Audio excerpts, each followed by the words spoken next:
Because I know a lot is about to go down. Like I told you, I got a phone call 2-3 weeks ago. And it's all on him. So, baby, you want to be tied to that so bad. I hope you're ready. Because it's not just the eviction you guys are going to be facing. That's just the back. That's just the first thing. That's just going up the hill. Hello everyone, how are we doing? Welcome back to my YouTube channel. Hope everyone is doing well today. I know that it was not long ago that we spoke about Miss Stephanie and Mr. Drew, okay? I know this was not that long ago. However, there have been some pretty big updates in what is going on and what Stephanie has been saying and their eviction and where they're going to be going. She's been making new videos. She's also been making posts. She's been making posts where she is having a go at people because they are comparing her to Ruby Frankie. And yes, I am in the process of watching the 3-part series that has come out. I'm on number 2. Also have her throwing digs once again at Nails by Alita, who, if you didn't know, Andrew has a son that he basically abandoned and refuses to, in their words, get a W-2 job to pay off the child support payment. I literally said it in October. Nobody knew where he was until you, Stephanie, decided to put y'all living situation out there for people to see. I really don't think much of it is to do with the fact that Andrew is too ill to work. We have yet to discover what this mystery illness is, but I think a lot of it is to do with the fact that he owes a lot of money in child support. Anyway, so Stephanie goes and starts throwing jabs at her. She responds, and she not only responds, she says that she has just got off a phone call and their eviction is just a drop in the ocean. This is just the beginning of the hell that apparently they're going to be going through. I'm quite frankly sick of seeing comments about y'all acting like this is just on Drew and he's some kind of deadbeat. He didn't just outwardly quit working just because I started making money on social media. Back when Drew was working his W-2 jobs, he had a tremendous health decline, and that is why we made the choice to start doing self-employment. And when it seems like the right time, we'll open up to our community about those health issues. Which, by the way, coincidentally, the hell that their kids are going to be going through, because they have still not found anywhere else to live. Starting off with the fact that this was found on the Resilient Jenkins Snark Reddit thread, so I will leave that link to the description box, but I think this was taken from the Jenkins Eviction TikTok, because I have seen that pop up. It's basically a 10-day non-payment of rent notice, which was taken in December, the 11th of the 12th, 2024. And forgive me if I'm wrong, but even around that time, were they earning good enough views? I think it was around that time that Stephanie just devoted her time to doing TikTok shop, where the views went down quite a bit. But prior to that, I'm pretty sure I started covering her in October. Like, you would have thought, one would have thought that the money that they had rolling in would mean that they could pay for some rent. I mean, just looking at some of the kitchen appliances that were bought for them on their Amazon wish list, they have one of those like KitchenAid thingy-majiggies. They have a few things which, if they sold it, they could have potentially have, gone towards some rent, but who am I? What do I know nothing. In total, it's saying that they owed 2.4k in rent, and they were given that little warning notice, and that was the 11th of December. So they've known about this, and I mean, they could have been earning quite a lot of money in October, November, and because of course you get paid slightly later, one would have thought that they would have saved that money, but evidently not. But then I don't really know what they're spending that money on. Everything he can the child to support, provide. The child support thing, I don't know what to tell anybody. I've been paying for years via garnishment. Stephanie, right? She came for Nails by Alita, who is the mum of Andrew's, I think, eldest son, who we don't see. They live with Alisa, and Alisa came on the scene, I think, like about October, November kind of time, to publicly address the fact that Andrew was a deadbeat dad, had abandoned him, didn't really want anything to do with him, and paid child support for a little bit, but now owes so much in child support. People do strongly think that that is the reasoning why he won't Go out and get a W-2 job. The only time I've ever heard W-2 job being mentioned is when Stephanie mentions it. She's annoyed about that and about the fact that Alita is apparently monetizing off of their name. Also goes on to mention that she is sick and tired of people comparing her to Ruby Frankie. So I'm going to break it down. So it says, comparing me to Ruby Frankie, that's not how you spell her name, but we will let it go, is absolutely disgusting, but I understand you content creators lack authenticity about yourself that's actually interesting, and I also understand you gotta say the most gossip-worthy thing to make sure your bills are paid and you get those views you are looking for. Lies and hate spread so much faster than truth and authenticity. Okay, I would just like to point out that it was in fact Stephanie who decided to stage being in this heavily abusive relationship, who, by the way, I still don't think that they are in a particularly great relationship, but that's just what I think. She decided to stage the fact that Andrew was being a certain type of way, and then came out with a video like 24 hours later saying, ha, got you guys, that's not actually what our relationship is like. I just wanted to see who was following us just to hate us. Also, one more thing is, shame on you, algorithms, for appreciating more negativity than positivity, because I put my best foot forward in a lot of these videos.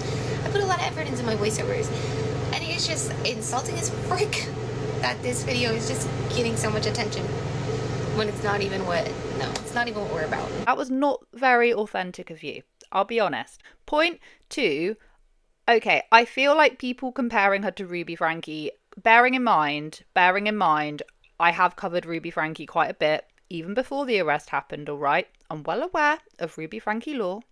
Comparing her to Ruby Frankie, I don't feel as appropriate. However, I can see where people are drawing up the parallels. Hear me out. Because there was this clip that her and Andrew did where they were discussing the reasonings as to why they took the kids' beds away. Yeah, there's a speculation going around that we bought, quote unquote, bought foam toppers for our kids. They had frames, they had mattresses, sheets, pillows, the works, even little drapes on their princess tapestries. Yeah, they hung on everything and bent everything and broke it and tore it down, and kids are destructive. Somehow they bent the hell out of the metal frames and all that, making it more or less a hazard. So we had to remove it from the house and put up their sheets and all bed covers and all that. And if you guys don't know, when anybody orders a bed is a giant piece of foam. When you go on to order a bed, it says foam mattress or memory foam with the pillow topper. It's all foam. If you guys didn't know. I said at the time, I feel like this has this mad mama Veronica Merritt written all over it, where her kids would literally just be left alone all the time and they used to destroy their rooms.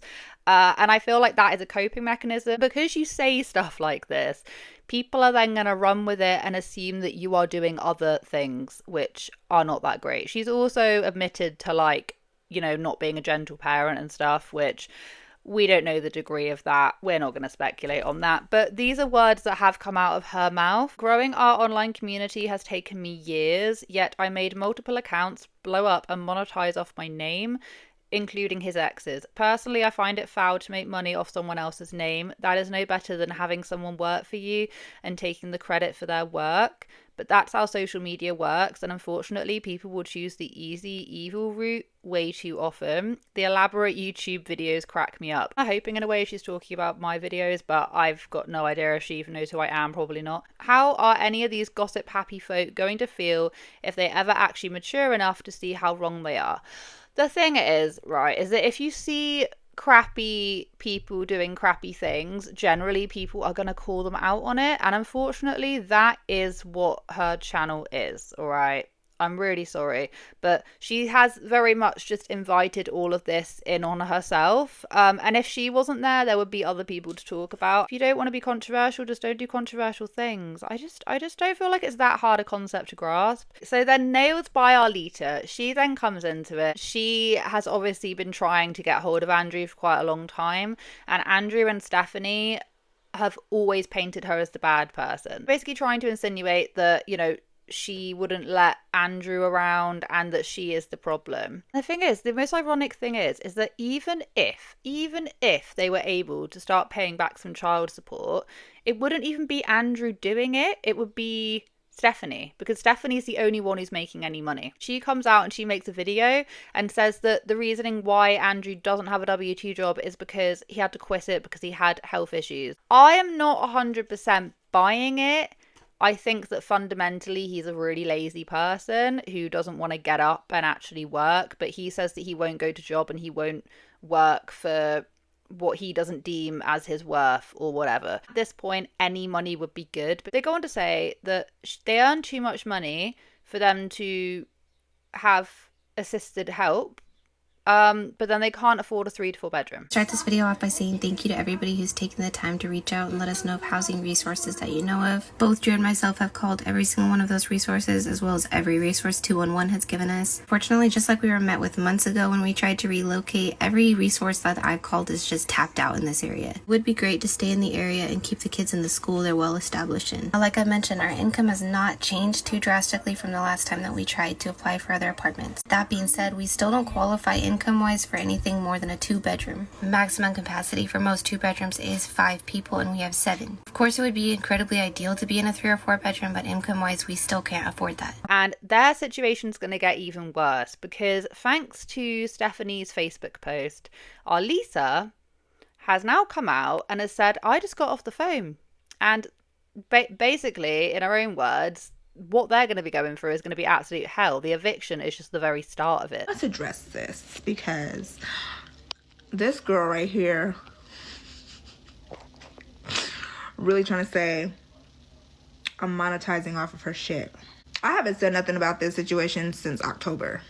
I just been in the comments saying little shit here and there. For you to sit up here and say that I'm monetizing off of your shit when you simply exposed yourself and said you wanted to go viral, that's on you. It's seriously on you. There's no lies being told about you. I never told no lies either when I came out and said what I said. So when I post the conversations that I had back with Andrew in the past, because I know he likes to make it seem like I'm the bitter baby mama. Like I try to keep his kid away from him. You literally gave yourselves away. Like I told y'all back in October. I literally said it in October. Nobody knew where he was until you, Stephanie, decided to put y'all living situation out there for people to see. And then I came out. Let's be clear. Let's be clear. I've been making money. I don't have to use social media to make money, unlike you. I don't have to glorify my life. I don't. I work. I've been working. I've been working since I was 16. So before I even had kids, I've been working. So I've been making money. Let's address you. Let's address you because you keep wanting to have your name tied to the Jenkins and y'all not even married. You need to address the shit that you got dealing with because from what I know, the one that you're actually married to is in jail because of doing what he did to his mama and what he did to a little girl. What do you have that somebody is hating off of? Please let me know. Since you so bold to sit up there and make it seem like I'm monetizing off of you, because bitch, I haven't said nothing about you. But I will air him out.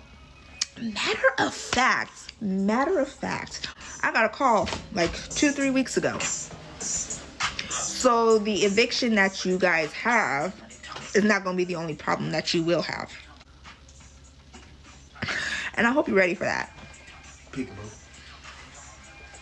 I hope you're ready for that. Because let's be real. I've already spoke this over his life 12 years ago. 12 years ago, I literally said nothing good will come to you because of what you've done to my child. I said that 12 years ago. How's it looking for you? I'm assuming it's something to do with child support payments. Now, in fairness, they have been applying for places and they have been getting declined, which must absolutely suck. Like, on any basis, for any person, that would absolutely suck. However, Andrew's still refusing to go out and get a job. Just any job whatsoever. Okay, I don't want to... I hate to be this... I don't want to be that person that sits here and goes, well, he doesn't look that ill. Like, he sat around all day playing PS5, really not getting up, like, and walking around with his headset on. How ill can he really be? I don't want to be that person because you can't always see illnesses and diseases. You can't. But because they won't come out and say what it is, I really just think a lot of it is to do with the fact they just don't want to pay back child support. But if you're put in this situation, I would have to be terminally ill, like, you know, in a hospital bed, before I would ever put my kids in a situation where we could be in a shelter or we could be on the street. That I can't imagine just, you know, brazenly walking around with my headset on and Stephanie going, well, you know, he won't work because of these health issues. Everything he can The child to support, provide. the child support thing. I don't know what to tell anybody. I've been paying for years via garnishment. They've taken out 9-10 grand from taxes, and I let them. I didn't fight any of it. If the other party hasn't received it, that is not on me. I don't have any of that money. Like I say, I would have to literally be, you know, all hooked up in a hospital bed. Sorry for the grim visual. Before I would ever let that happen to my kids. I would be going out there and trying to work in any capacity. But so he must have a terrible illness. He must have something terribly wrong with him to justify this. And I just don't see that. But they've never come out and said, so it's very much just speculation. Anyway, that is pretty much all the updates I have for you. I've got quite a few new topics to move on to because I feel like this weekend I woke up this morning and then all of a sudden Casey Anthony's back. Has anyone seen that? Has anyone seen what the hell is going on over there? She's back. Got the Ruby Frankie thing that's just come up. We've got a couple more of the topics that I've seen. Thank you so much for watching today's video. I hope you guys have a wonderful day wherever you are in this world. Take care of each other. Take care of yourselves, and I will catch up with you guys in the next video.